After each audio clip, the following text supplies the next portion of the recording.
నా పేరు కృషి అండి.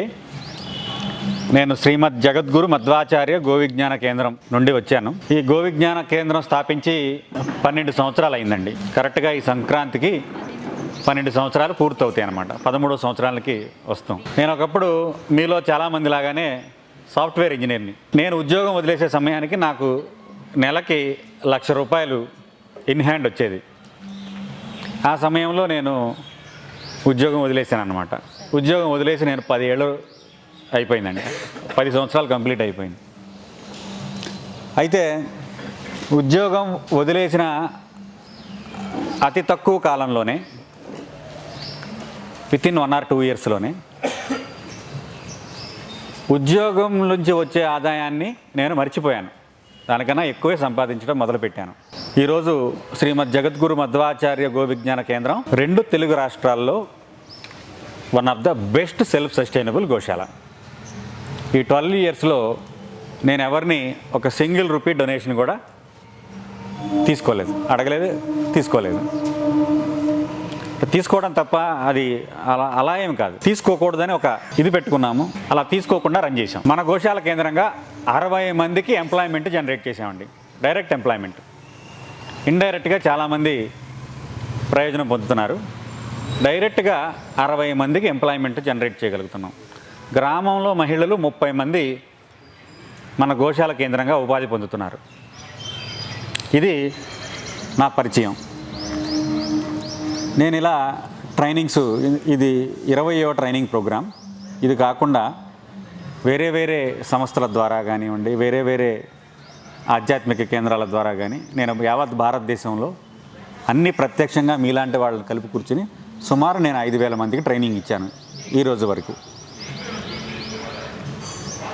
అయితే నేను ఏ ట్రైనింగ్కి వెళ్ళినా ఎక్కడైనా సరే మొట్టమొదట అందరినీ అడిగే ఒకటే ఒక ప్రశ్న. ఏంటది అంటే, ఏ దేశంలో గోవుని మాతగా కొలుస్తారు? భారతదేశం. పాకిస్తాన్లో కొలుస్తారా? అమెరికాలో, బ్రెజిల్లో మంచి మంచి ఆవులు ఉన్నాయని తెలుసుకున్నాం కదా, అక్కడ కొలుస్తారా? గోమాత అంటారా? దేవత అంటారా? కాదు. For them it is just an animal, అంతే కదా. మరి ఏ దేశం ఆ గోవును చంపి ఆ మాంసాన్ని విదేశాలకు ఎగుమతి చేయడంలో మొట్టమొదటి స్థానం కోసం పోటీ పడుతుంది? అదేంటి? ఇండియాలో జరుగుతున్నాయి. అదేంటి విచిత్రం కదా. ఏ దేశమే ఆవిడ్ని దేవతగా కొలుస్తుందో ఆ దేశము ఆవిడ తల నరికి పంపించడంలో మొట్టమొదటి స్థానానికి కోసం పాకులాడుతుంది. విచిత్రమైన పరిస్థితి, చాలా గంభీరమైన పరిస్థితి, అవునా కదా. అవ్వ దేవుడు అంటారు, చంపేస్తున్నారు. కానీ ఎక్కడ ఇది, ఈ లోపం ఎలా వచ్చింది, అసలు ఈ పరిస్థితులు ఎలా వచ్చినాయి అనేది మనం తెలుసుకోవాలంటే ఒక్కసారి చరిత్రలోకి వెళ్ళాలి. అది తెలుసుకుని మనం నిదానంగా ఉత్పత్తులకు, అసలు మనం ఎందుకు కూర్చున్నాం ఇక్కడ, మన లక్ష్యం ఏంటి అనేది తెలుసుకుందే ముందుకు వెళ్తే ప్రయోజనం లేదు. మనం ఇలాంటి వాళ్ళందరం కలిసి ఇక్కడ ఎందుకు కూర్చోవాల్సి వచ్చింది కూడా కారణం ఒకటి ఉంది. స్వాతంత్రం రాకముందు భారతదేశంలో కోట్ల సంఖ్యలో గోవులు ఉన్నాయి. ఏంటండి? కోట్ల సంఖ్యలో. కనీసంలో కనీసం స్వాతంత్రం వచ్చే సమయానికి కూడా ఒక మనిషికి 20 ఆవుల నిష్పత్తిలో ఉండేవి. 1:20. ఏనండి? 1:20. ఇప్పుడు 20:1 కూడా లేవు. 20 పీపుల్కి ఒక కౌ. అలాంటి లేదు పరిస్థితులు. నాగుల చవితి అంటారు, కర్ణాటకలో అయితే నాగపంచమి అంటారు. ఆ నాగపంచమి లేకపోతే మన ఆంధ్ర తెలంగాణలో నాగుల చవితికి ఒక నవటాకు ఆవు పాలు లేని విలేజెస్ ఎన్నో ఉన్నాయి ఇప్పుడు. అంటే ఆ ఊళ్ళో ఆవు లేదు, ఆవు పాలు ఒక టీ గ్లాసులు కూడా దొరకవు అనమాట. పుట్టలో పోయటానికి, దేవుడికి అభిషేకం చేయటానికి. అలాంటి గ్రామాలని ఎన్నో తయారు చేసుకున్నాం మనం. కారణం ఉంది, మూల కారణం ఒకటి ఉంది. దీనికి కారణం ఏంటి అని అంటే, ఇది ఎవరిని అఫెన్స్ చేయటం కాదు, ఇది డాక్యుమెంటెడ్ ఎవిడెన్స్. ఈ రోజుకి ఆ డాక్యుమెంట్స్ అవి ఉన్నాయి. ఎందుకనంటే నేను కొద్దిగా కమ్యూనల్గా కొన్ని మాట్లాడాల్సి ఉంటుంది కాబట్టి అఫెన్సివ్ కాదని అంటున్నాను. Documented evidence. బ్రిటిష్ వాళ్ళు భారతదేశానికి వచ్చిన తర్వాత భారతదేశానికి వాళ్ళు వచ్చింది కేవలం వ్యాపారం కోసం మాత్రమే కాదు. మన దగ్గర డబ్బుని ఉన్న ధనాన్ని దోచుకెళ్ళటం మాత్రమే కాదు. వాళ్ళకి సీక్రెట్ అజెండా ఇంకొకటి ఉంది. ఏంటి ఆ సీక్రెట్ అజెండా అంటే హౌ టు క్రిస్టియనైజ్ ఇండియా, భారతదేశాన్ని క్రైస్తవ దేశంగా మార్చడం ఎలా, ఇది సీక్రెట్ అజెండా. పైకి కనిపించేది ఇక్కడున్న స్పైసెస్, ఇక్కడున్న సంపద, రాజుల దగ్గర ఉన్న సంపద, ఇవన్నీ దోచుకెళ్ళటం, ఇవన్నీ మనకు పైకి కనిపించాయి. ఇండైరెక్ట్గా ఏం జరిగింది అంటే హౌ టు క్రిస్టియనైజ్ ఇండియా, దీని మీద పనిచేశారు. ఇలా ఇది ఎలా చేయాలి, ఎలా సాధ్యమవుద్ది అనుకునేటప్పుడు వాళ్ళు ఏం చేశారంటే కమిటీ వేసుకున్నారు. కమిటీ వేసుకుని ఇలా చేయాలంటే ఏం చేయాలి అంటే ఇండియన్స్ని మత మార్పిడి చేయడం చాలా కష్టం. వేరే దేశాలలో కాదు, భారతదేశంలో ఎటు చూసినా సమృద్ధి. అసేతు హిమాచలం, కింద రామ్ సేతు కాడి నుంచి పైన హిమాలయాల వరకు ఒక భిక్షగాడి లేడు సమాజంలో, ఒక బెగ్గర్ లేడండి. ఏదైనా లోటు ఉంటేనే కదా ఇలాంటి సమాజాన్ని మనం మార్చగలం, బానిసలుగా మార్చుకోగలం. లోటే లేదు. సాంస్కృతికంగా, ఆధ్యాత్మికంగా, ఆర్థికంగా అన్ని రంగాల్లోనూ ప్రపంచ దేశాలతో మనం కంపేర్ చేసి చూస్తే ఉన్నతంగా ఉన్నారు. ఏళ్ళని ఎలా మార్చగలం? నీకు ఏదైనా లేదు నేను ఇస్తాను అంటేనేగా మారేది. అన్నీ ఉన్నాయి వీళ్ళకి. వీళ్ళని మార్చడం ఎలా? ఇది అసాధ్యం అని రిపోర్ట్లో తేలింది. కాదు, ఈ అసాధ్యాన్ని సుసాధ్యం చేయటం ఎలా అనేదాన్ని మళ్ళీ ఇంకో కమిటీ వేసుకున్నారు వాళ్ళు. సరే, భారతదేశం ఇంత సమృద్ధిగా ఉండటానికి కారణం ఏంటి, ఏమై ఉండొచ్చు అని మనము తేల్చుకోవాలి, చూసుకోవాలి అని అనుకుంటే వాళ్ళకి ఇంకో విషయం తెలిసింది ఏంటి అంటే భారతదేశం ఇంత సమృద్ధిగా ఉండటానికి వీళ్ళకి సారవంతమైన నేలలు, అధిక దిగుబడి పంటలు. భారతదేశాన్ని ఒకప్పుడు భారతదేశం భరత చక్రవర్తి పేరు మీదుగా వచ్చింది. దానికి ముందు భారతదేశాన్ని ఆంజనాబా అనేవాళ్ళు. ఏమండి? ఆంజనాబా. అంజనా అంటే తెలుసా? కాదు, అంజనా అంటే నేత్రాంజనం, కాటుక, కళ్ళకు పెట్టుకునే అంజనం. ఎలా ఉంటుందండి అది? నల్లగా ఉంటుంది. భారతదేశాన్నంట పైనుంచి చూస్తే నల్లగా ఉండేదంట. అంటే నల్లటి సారవంతమైన మట్టితో కూడిన దేశం ఇది. అందుకనే ఆంజనాబా అనేవాళ్ళంట. పేరు చూసారు ఎంత బాగా పెట్టారు. పైనుంచి చూస్తే సారవంతమైన నల్ల మట్టి, అత్యంత సారవంతమైంది. అలాంటి ఈ ఆంజనాబాని మనము ప్రపంచ దేశాలకి భారతదేశానికి ఉన్నది వ్యత్యాసం అదే. అరే, ఈ భారతదేశంలోనే ఇలా వ్యవసాయం, భూమి ఇంత సారవంతంగా ఉండటం, వ్యవసాయం పద్ధతులు ఇంత మెరుగ్గా ఉండటం, ప్రజలు ఇంత సమృద్ధిగా ఉండటానికి, భారతదేశంలోనే ఉండటానికి ఇంకేమైనా కారణం ఉందా అని పరిశోధన చేశారు వాళ్ళు. ఇంకో కమిటీ వేసుకున్నారు. ఆ కమిటీలో వాళ్ళకి తేలింది ఏంటంటే భారతదేశం వ్యవసాయంలో ఇంత సమృద్ధిగా ఉండటానికి కారణం, ఇది మూడో కమిటీ. 2 కమిటీలు అయిపోయినాయి. మూడో కమిటీ, భారతదేశంలో వ్యవసాయం ఇంత సమృద్ధిగా ఉండడానికి కారణం ఏంటి అంటే గోజాతి, గోవు, గిత్త, గోజాతి, ఈ రెండిట్లు కేంద్రంగానే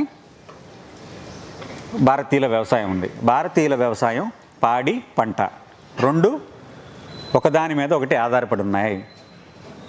పాడి లేకపోతే పంట లేదు, పంట లేకపోతే పాడి లేదు. రెండు ఇంటర్ రిలేటెడ్.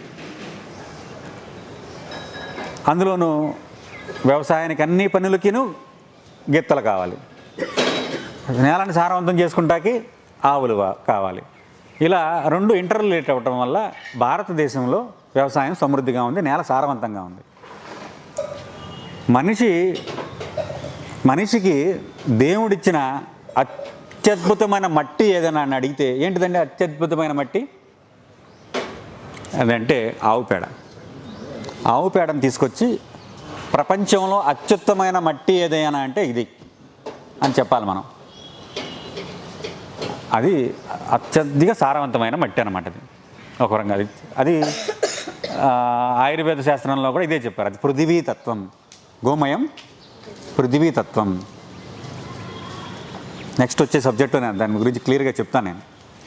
అయితే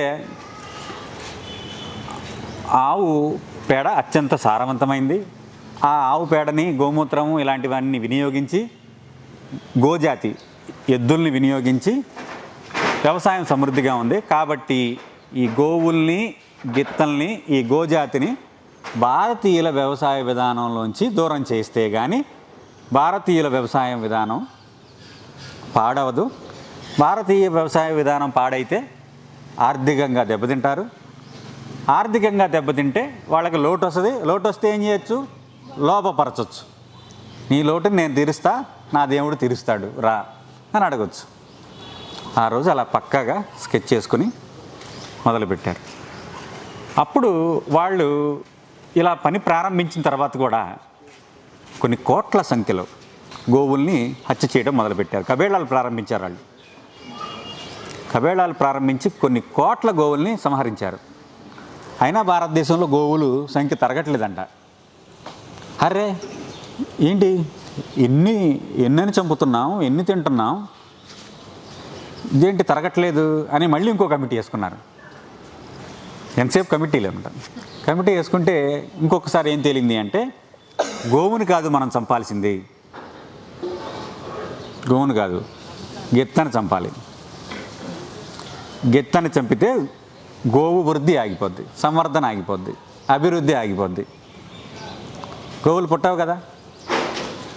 గిత్తలను చంపడం ప్రారంభించారు. సక్సెస్ అయ్యారు. ఎప్పుడైతే గిత్తలను చంపడం ఆరంభించారో గో సంతతి నిదానంగా క్రమక్రమంగా తగ్గిపోతూ వస్తుంది. ఈ రోజుకి మీరు గమనించారా లేదో, చాలామంది ఇక్కడ ఇందులో ఉన్న వాళ్ళలో గోరక్షకులను చూసిన వాళ్ళు, గోప్రేమికులు మీరు చూసే ఉండి ఉంటారు. రోడ్ల మీద వ్యాన్లు ఆపుతూ ఉంటారు, ఆవులు వెళ్ళే వాహనాలు ఆపుతూ ఉంటారు. అందులో ఏముంటాయి ఓపెన్ చేసి చూస్తే తెలుసా మీకు? ఏముంటాయండి? గిత్తలు ఉంటాయి. 90% వెహికల్స్లో ఉండేవేంటి? గిత్తలే. 10% వెహికల్స్లోనే ఆవులు అక్కడక్కడ ఉంటాయి, కానీ 90% గిత్తలే. అప్పుడు బ్రిటిష్ వాడు మొదలుపెట్టిన సాంప్రదాయం ఈ రోజుకి కొనసాగుతుంది.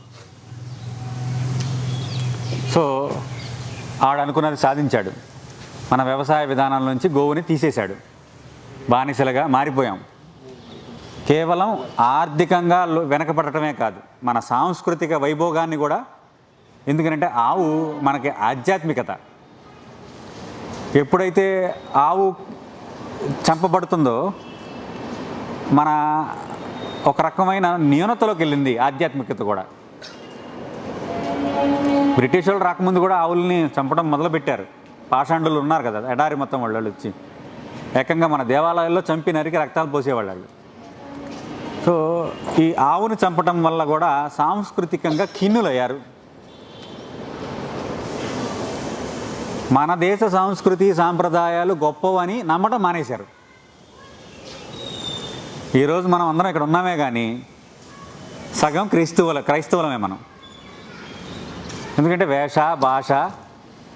భాషలో సగం అదే, వేషంలో పూర్తిగా అదే, వ్యవహారంలో అదే, జీవన విధానంలోనూ అదే, అన్నీ అదే, సగం అదే. మనం ఏదో మానసికంగా కొంత వేరు కానీ సగం అదే. వాళ్ళు అనుకున్నది సాధించేశారు వాళ్ళు.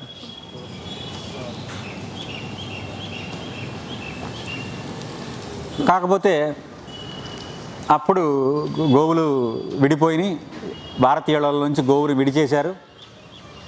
గోవులు ఎప్పుడైతే భారతీయ ఇళ్ల నుంచి విడిపోయినాయో వ్యవసాయం విధానం పాడైపోయింది. డబ్బాలు కొనుక్కోవడం మొదలుపెట్టారు. ఆత్మహత్యలు మొదలైనవి. రైతులు చావులు, ఆవులు చావులు. ఎటు చూసినా భారతదేశం ఇబ్బందికి గురైంది. కరువు కాటకాలు వచ్చినాయి భారతదేశంలో. 2-3 జనరేషన్ల క్రితం వరకు ఎంత ఇబ్బంది పడ్డామండి. ఈ మధ్య కాలంలో కాస్త బాగున్నాం, కానీ మనం చాలా దారిద్ర్యాన్ని అనుభవించాం. కారణం గోవుని పోగొట్టుకోవడం. ఆ రోజు బ్రిటిష్ వాడు పన్నిన పన్నాగం విజయవంతం అవ్వటం మనల్ని ఈరోజు ఈ స్థాయికి చేరుకున్నాం. ఎప్పుడు చెప్పండి మీరు, గో ఉత్పత్తుల ప్రశిక్షణకే కదా వచ్చింది మనం ఇక్కడికి. గో ఉత్పత్తుల్ని ఎందుకు తయారు చేయాలి? మీ నుంచి నేను సమాధానం కోరుకుంటున్నాను. ఎందుకు తయారు చేయాలి? గోరక్ష, ప్రధానంగా గోరక్ష. ఓకే, ఇంకా వాతావరణ కాలుష్యం, మన పూర్వ విధానాన్ని మళ్ళీ తిరిగి అవలంబించడం, ఇంకా ఆరోగ్యం హెల్దీ, ఆరోగ్యం కోసం, భూమికి కూడాను మంచిది కదా ఆరోగ్యం కోసం, ఇంకా కొంతమంది వృత్తులు కూడా కల్పిస్తుంది. గుర్తు అంటే వాళ్ళకి ఉద్యోగం ఇచ్చే కొంతమంది గ్రామాల్లో వృత్తి మంచిది. ప్రొడక్ట్స్ తయారు చేసుకోవడం వల్ల మన దేశ సంపద మన దగ్గరే ఉంటుంది. పరాయ దేశంలో ఉన్న వస్తువులు మన దగ్గరికి రాకుండా కూడా కాపాడాలి. కరెక్ట్. ఇంకా ఆరోగ్యపరంగా కూడా ఈ వాడకం వల్ల మనతో పాటు మన 10 మందికి ఇన్స్పిరేషన్ అవుతాం. తర్వాత ఏంటంటే మన దీంతోనే కాకుండా ప్రకృతిని కూడా రక్షించే వాళ్ళం. కరెక్ట్. ఇంకా మేడ్ ఇన్ ఇండియా. కరెక్ట్. ఇంకా భూమిని సారవంతం చేసుకోవాలి. కరెక్ట్. ఇంకా హిందుత్వాన్ని కాపాడాలి. కరెక్ట్. కరెక్ట్. బాగుంది. గో యొక్క ఏమండి? రైతులకు రెవెన్యూ జనరేషన్. కరెక్ట్. ఇంకా ముఖ్యంగా ఆవు యొక్క ప్రాముఖ్యత ప్రపంచానికి తెలియజేయడానికి, అంటే మనం దేని నుంచి అయితే మనం విడిపోమో మళ్ళీ దాని కనెక్టివిటీ పెంచుతూ మన యొక్క ఔన్నత్యాన్ని 10 మందికి తెలియజేయడం. కరెక్ట్. ఇంకా క్రిస్టియానిటీని దూరం చేయడానికి. ఓకే. ఇంకా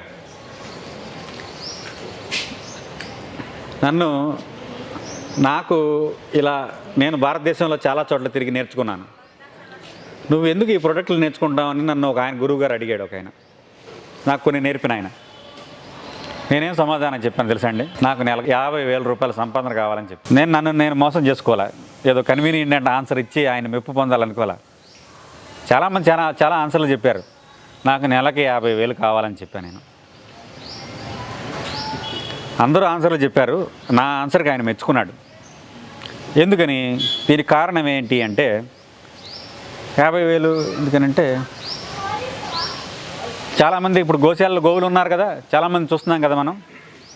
ఎంత ఖర్చు అవుతుందంటారు? ఒక గోవుని పెంచుకుంటేనే బోడు ఖర్చు. 10 గోవులుంటే విపరీతమైన ఖర్చు, 50 గోవులుంటే మహా ఖర్చు, 100,000 గోవులు ఉన్న వాళ్ళది ఇక చెప్పవసరంలా. ఆ ఖర్చుని ఎలా తీస్తారు? గోవుకి ఆహారం, దాణాలు, పచ్చగడ్డి, ఎండుగడ్డి పెడితేనేగా సంతోషంగా ఉండేది. అవునండి? అది పెట్టాలంటే వ్యవస్థ ఉండాలి, ఉండటానికి స్థలం ఉండాలి, డబ్బులు ఉండాలి, ఖర్చు తీయాలి. ఈ ఖర్చు ఎలా? గోరక్షణ అన్నారు, ఫస్ట్ వచ్చింది అదే గోరక్షణ అన్నారు. ఎలా? మన మనసులో ఉంటే సరిపోదుగా. మనసులో భారతీయులు, ప్రతి హిందువులు, భారతీయులు, మంచివాళ్ళు, గోప్రేమికులు అన్న వాళ్ళ ప్రతి వాళ్ళ మనసులోనూ గోవు ఉంది. ఎక్కడి వరకు ఉందో చెప్పనా? మనకి ఇల్లు కావాల్సి వచ్చినప్పుడు, కారు కొనుక్కోవాల్సి వచ్చినప్పుడు, ఇంట్లో కొడుక్కో కూతురికో అమెరికా వీసా కావాల్సి వచ్చినప్పుడు, ఇలాంటి రకరకాల కోరికలు తీర్చుకోవాల్సి వచ్చినప్పుడు ఆవు దగ్గరికి వెళ్ళి ఆవుకి కాస్త పసుపు రాసి అరటిపండు పెట్టి 2 ప్రదక్షిణాలు చేసి వస్తున్నాం అంతే. అక్కడ వరకే ఉంది మనకి గోవు మీద ప్రేమ. అదే గోవుని లారీల మీద ఎక్కించుకుని తీసుకెళ్తున్నప్పుడు మాత్రం ఏం చేస్తున్నాము అంటే ఇంట్లో దుప్పటి కప్పుని తన్ని పెట్టి పడుకుంటున్నాం. అవునా కాదా? పరిస్థితి అది. మరి అలాంటప్పుడు గోవు సంతోషంగా ఉండాలంటే ఎవరు సంతోషంగా ఉండాలి అంటే గోవుని పెంచేవాడు సంతోషంగా ఉండాలి. అవునా కదా? గోపాలకుడు సంతోషంగా ఉంటే గోవు సంతోషంగా ఉంటుంది. గోపాలకుడు సంతోషంగా ఉండాలి అంటే ఏం చేయాలి? నేను మీకు ఒక ఉదాహరణ చెప్తాను. గోవుని తినేది ఎవరు? అఖ్తరో అలీ అబ్బాస్ అనుకుందాం.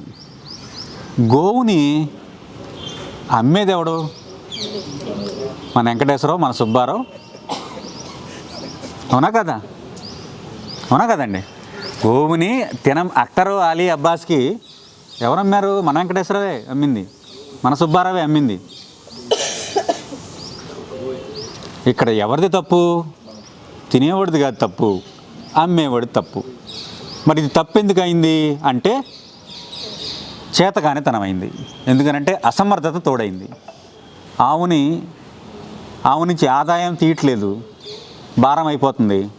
ఇంట్లో వాళ్ళు వీకెండ్ అంటున్నారు, వీకెండ్కి సినిమా అంటున్నారు, వీకెండ్కి రెస్టారెంట్ అంటున్నారు. ఇక్కడేమో ఆవు ఉంది, ఆవుని పాలించాలి, పోషించాలి. సరే నేను కాదు ఒక పాలేరుని పెడదామంటే పాలేరుకి 25,000 కావాలి.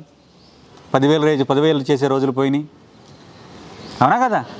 25,000 కావాలి. 25,000 ఆ పాలేరుకి ఇస్తే ఒక ఆవు మీద నేనేం సంపాదించాలి, 2 ఆవుల మీద నేనేం సంపాదించాలి? నేనే ఒక 25,000 ఉద్యోగం చేస్తే, సంవత్సరం మొత్తం వ్యవసాయం చేస్తే 1 ఎకరం 25,000 రావట్ల పరిస్థితి ఇప్పుడు. అవునా కదా రైతుకి? మరి అలాంటి రైతు 25,000 ఎక్కడ తీసుకురాగలడు? అసమర్థత తోడైంది. పూర్తిగా తప్పు పట్టడానికి లేదు. వ్యవసాయం గోజాతి ద్వారా జరగట్లేదు, డబ్బాలతోనే జరుగుతుంది. ఒకటి పురుగు మందులు, ఎరువులు డబ్బాలతోనే వస్తున్నాయి, బ్యాగుల్లోనే వస్తున్నాయి. 2 చేసే పనంతా మిషన్లు, ట్రాక్టర్లు చేస్తున్నాయి. సో గోవుకి సంబంధం లేకుండా జరుగుతుంది. మరి గోవుని పెంచుకునే ప్రయోజనం ఏముంది? లేదు అని తెగ నమ్మేయాల్సిన పరిస్థితి వచ్చింది. ఎవరికి అమ్ముతున్నామో తెలిసినా కూడా కొద్దిగా కళ్ళు మూసుకుని అమ్మేస్తున్నాం అనమాట. ఇలా కళ్ళు మూసుకుని సర్లే కానీ అని అమ్మేస్తున్నాం. అమ్మేది మన వెంకటేశ్వరరావు, మన సుబ్బారావు. తినేది ఎవరైనా ఉండొచ్చు, షేక్ మియా అయి ఉండొచ్చు దుబాయ్లో తినేది, కానీ అమ్మేది మాత్రం మనమే. పాపం మనదే, బాధ్యత మనదే. ఇప్పుడు చెప్పండి, గో ఉత్పత్తులు ఎందుకు తయారు చేయాలి? ఫైనాన్షియల్గా మనకి డబ్బుల కోసం తయారు చేయాలి. ఎవరైనా సరే గో ఉత్పత్తులు తయారు చేస్తుంటే వీడు గోవు పేరు చెప్పుకుని డబ్బులు సంపాదిస్తున్నాడు రా అని అన్నాడు అంటే లాగి గోపం మీద ఒకటి ఇవ్వండి. లేకపోతే కూర్చోపెట్టి ఈ గోవుకి ఇంత ఖర్చు అవుద్ది, నువ్వేమన్నా ఇస్తావా, నేను అమ్ముకుంటా ఉంటానని అడగాలి. మీరు 2 మార్గాలే సమాధానం చెప్పడానికి. వదలకూడదు. వదిలితే ఏమవుద్ది? ఆ నింద అలాగే కంటిన్యూ అవుతుంది. నేను ఎప్పుడైనా సరే ఎవరినైనా పరిచయం చేసుకునేటప్పుడు నేను వ్యాపారస్తుడినే పరిచయం చేసుకుంటా. నేను పరిచయం చేసుకునేటప్పుడు నేను ఎంత సంపాదిస్తున్నానని వ్యాపారస్తుడిగానే నేను మీకు పరిచయం చేసుకున్నాను. నేను గోసేవ చేస్తున్నానని మాత్రం నేను ఎవరికి పరిచయం చేసుకోలేదు. మనం ఎవరు అండి గోసేవ చేసేవాళ్ళం? గోసేవ మహానుభావులు, పూర్వం మహానుభావులు ఉండేవాళ్ళు. మనం ఇప్పుడంతా చేస్తున్నది మన స్వార్థం కోసమే. మనకు మంచి పాలు కావాలి, మంచి నెయ్యి కావాలి, మంచి ఆరోగ్యం కావాలని చేస్తున్న వాళ్ళమే. నిస్వార్థం కాదు, మన స్వార్థం ఉంది. కానీ ఈ స్వార్థంలోనూ ఒక నిస్వార్థం ఉంది. ఏంటి అంటే, ఎలా స్వార్థపడినా గోవు కాపాడబడుతుంది. ఆ స్వార్థం మనకి మంచి చేస్తుంది. అవునా కదా? సంపాదించాలండి. సంపాదించి ఏం చేయాలి? ధర్మం కోసమే ఖర్చు పెడుతున్నాం మనం. సంపాదించడంలో తప్పు లేదు. సంపాదించిన వాడే ఫెయిల్ అయ్యాడు. ఆవుని పెంచి ఆవు పాలు పితకని వాడే ఫెయిల్ అయ్యాడు. చాలామంది గోశాలల్లో, చాలామంది దేవాలయాల గోశాలల్లో, చాలామంది పెద్ద పెద్ద గోశాలల్లో ఆవు పాలు పితకటం పాపం అండి అనే ఒక ఇది ఉంది, ఒక ప్రచారం ఉంది, దుష్ప్రచారం. అదేంటండి పాపం అండి, ఆవులతో పాలు పిండి మనం వ్యాపారం చేసుకుంటామా, తప్పు అండి అంటారు. సాక్షాత్తు శ్రీకృష్ణ పరమాత్ముడే. మీరు వినాయక చవితి రోజు సెమంతకోపాఖ్యానంలో విన్నారా? శ్రీకృష్ణుడు పాలు పితుకుతుంటేనే చంద్రుడు పాలలో కనపడ్డాడు ఆయనకి. విన్నారా? శ్రీకృష్ణ పరమాత్ముడే పితికి చూపించాడు పాలని. పాలు పితకడం తప్పు కాదు.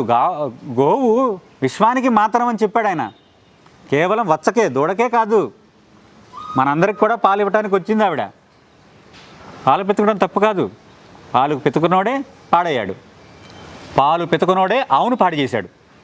మీరు గమనించండి, ఏ దొడ్లో అయితే ఆవులు పాలు పితుకుతారో ఆ దొడ్లో ఆవులు చాలా దృష్టపుష్టంగా ఉంటాయి, బలంగా ఉంటాయి. ఎక్కడైతే పాలు పితుకర గోశాలలు ఉన్నాయో అక్కడ చూడండి, ఆవులు ఎముకల మీద చర్మం కనపడుతుంది అంతే.